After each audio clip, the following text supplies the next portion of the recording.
संसद के मकर द्वार के पास दरअसल विपक्ष ने प्रदर्शन किया है, ये जानकारी है। और वोटर लिस्ट पुनरीक्षण को लेकर ये प्रदर्शन हो रहा है, जिसमें तमाम विपक्षी दल लामबंद होते हुए नजर आ रहे हैं। एसआईआर को लेकर यानी स्पेशल इंटेंसिव रिवीजन को लेकर, विशेष मतदाता सूची पुनरीक्षण को लेकर ये विपक्ष का विरोध जो है अब वो और तेज गति पकड़ता हुआ नजर आ रहा है। एक बड़ा प्रदर्शन इसको देखा जा सकता है, क्योंकि दिल्ली में सदन के बाहर तो बिहार में विधानसभा परिसर के बाहर काले कपड़े में पहने हुए और तख्तियां लहराते हुए पोस्टर बैनर लिए। दिल्ली में बात करते हैं तो प्रियंका गांधी, सोनिया गांधी, प्रियंका चतुर्वेदी, तमाम विपक्षी दलों के सांसद जो है वो भी आते हैं। ये देखिए, ये दिल्ली की तस्वीर आपको दिखा रहे हैं। दिल्ली में मानसून सत्र चल रहा है और मानसून सत्र से के बीच बाहर से तस्वीरें हैं। सदन परिसर के अंदर ये तस्वीर है, आप देखिए। एसआईआर को लोकतंत्र पर वॉर यानी अटैक ऑन डेमोक्रेसी इसको नाम दिया गया और एसआईआर को लोकतंत्र पर वार बताया गया, जिसमें सोनिया गांधी भी निश्चित तौर पर नजर आई हैं। तो इसे एक बड़े आंदोलन के तौर पर या एक बड़े मुद्दे के तौर पर विपक्ष अब इस को लेकर आ रहा है और ये कह रहा है कि इस पर चर्चा सदन में होनी चाहिए। प्रियंका गांधी को आप देख रहे हैं, तो देखिए अब इस पूरे मुद्दे को लेकर, एसआईआर को लेकर निश्चित तौर पर देखिए चुनाव आयोग सवालों के घेरे में है।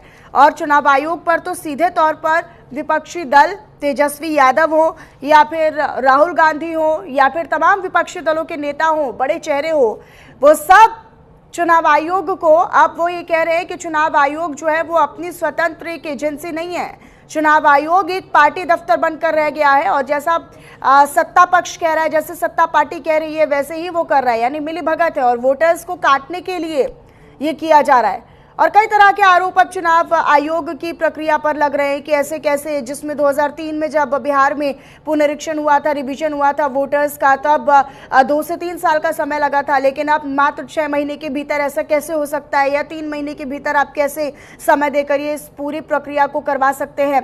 और इसमें धांधली के आरोप और इसमें वोटर्स को कटवाने के आरोप लगाए गए थे। हालांकि चुनाव आयोग कहता है, जब उसने डाटा रिलीज किया तो उनकी तरफ से कहा गया कि 51 लाख ऐसे मतदाता हैं जिनकी 51 लाख मतदाताओं में कुछ की मृत्यु हो चुकी है, लेकिन उनके नाम तब भी शामिल थे। कुछ बिहार के अलावा कहीं और जाकर बसे हुए हैं और वहां से भी उनके नाम जो हैं वो हटाए गए हैं। और तीसरी बड़ी बात, कुछ ऐसे लोग,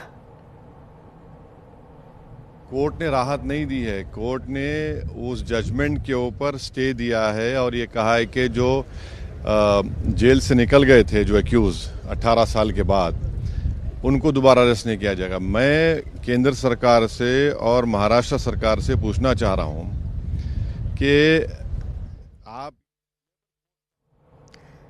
तो देखिए बहरहाल जो तमाम विपक्षी दल है वो लामबंद होकर एसआईआर पर वार करते हुए, एसआईआर का विरोध करते हुए नजर आ रहे हैं। असदुद्दीन ओवैसी हालांकि फिलहाल जो सुप्रीम कोर्ट ने रोक लगाई है बॉम्बे हाई कोर्ट के फैसले पर, जब मुंबई ट्रेन ब्लास्ट 2006 का मामला था, उस पर वो अपनी बात रख रहे थे और सरकार से सवाल करते हुए नजर आए। बहरहाल एसआईआर को लेकर अगर बात की जाए तो ये कहा जा रहा है कि कई ऐसे लोग हैं जिनके पास 2-2 वोटर कार्ड है, जो 2 जगह पर अलग अलग मतदान करते हैं। ऐसे लोगों के भी नाम सामने आए हैं, तो इन लोगों को भी हटाया गया है।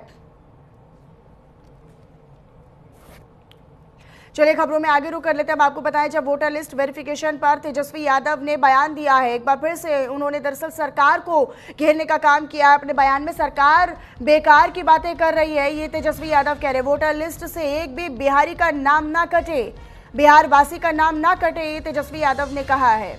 विदेशी आए तो उसके लिए सरकार जिम्मेदार, यानी घुसपैठिए आए तो उसके लिए सरकार जिम्मेदार, और आए तो आए कैसे, ये भी सवाल उन्होंने किया है। तो तेजस्वी यादव लगातार एसआईआर के मुद्दे पर, वोटर वेरिफिकेशन के मुद्दे पर लगातार सवाल उठाते हुए, चुनाव आयोग की प्रक्रिया को गलत बताते हुए और पक्षपातपूर्ण उन्होंने चुनाव आयोग की इस पूरी प्रक्रिया को बताया है। साथ ही साथ सरकार को घेरने का काम किया है कि आप कह रहे हैं कि भाई घुसपैठियों का नाम हटाएंगे, लेकिन घुसपैठिए अगर आए हैं तो वो सरकार की जवाबदेही है, सरकार की जिम्मेदारी और सरकार की चूक है। अगर विदेशी आए हैं या घुसपैठिए आए हैं और जिन्होंने फर्जी आधार कार्ड या फर्जी पहचान पत्र बनाकर अपना नाम वोटर लिस्ट में अगर ऐड ऑन करवाया है, तो फिर ये काम जो है वो एक गैर जिम्मेदाराना सरकार का है। तो इस तरह की बातें भी वो करते हुए नजर आए है महोदय। इसके बाद मुख्यमंत्री जी ठीक ही कह रहे थे कि अब हम सब लोगों को जो है चुनाव में जाना है। अब तो जनता तय करेगी कि कौन आएगा नहीं आएगा, क्योंकि जनता लोकतंत्र में मालिक है। लेकिन सबसे बड़ी बात है कि वो जनता का वोटर लिस्ट से नाम ना कटे, तो ये सबसे महत्वपूर्ण बात है महोदय। तो इसी विषय पे जो है ज्यादा नहीं, हम 2 मिनट 3 मिनट में अपनी बात को जो है समाप्त करेंगे। लेकिन कल जो हुआ वो हम लोगों को ठीक नहीं लगा। हम लोग सब लोग एक ही मकसद से आते हैं, बिहार के विकास के लिए, बिहार के लोगों की तरक्की की बात हो, चाहे पक्ष हो विपक्ष हो। हम लोगों का साफ एक ही एम है, मकसद है कि हमारा राज्य जो है आगे बढ़े। कल अगर किन्हीं लोगों को, क्योंकि अब ये आखिरी सत्र है, तो इतने 5 साल में अगर हमसे भी कोई गलती हुई होगी या हमारे सदस्यों से कोई गलती हुई होगी, अगर ठेस पहुंची होगी, तो उसके लिए भी हम माफी मांगने के लिए तैयार है। कोई इसमें बड़ी बात तो है नहीं महोदय। लेकिन ये दोनों तरफ से महोदय होना चाहिए था। कल जो भी बात हुई दोनों तरफ से जो है बातें होकर के आई हैं।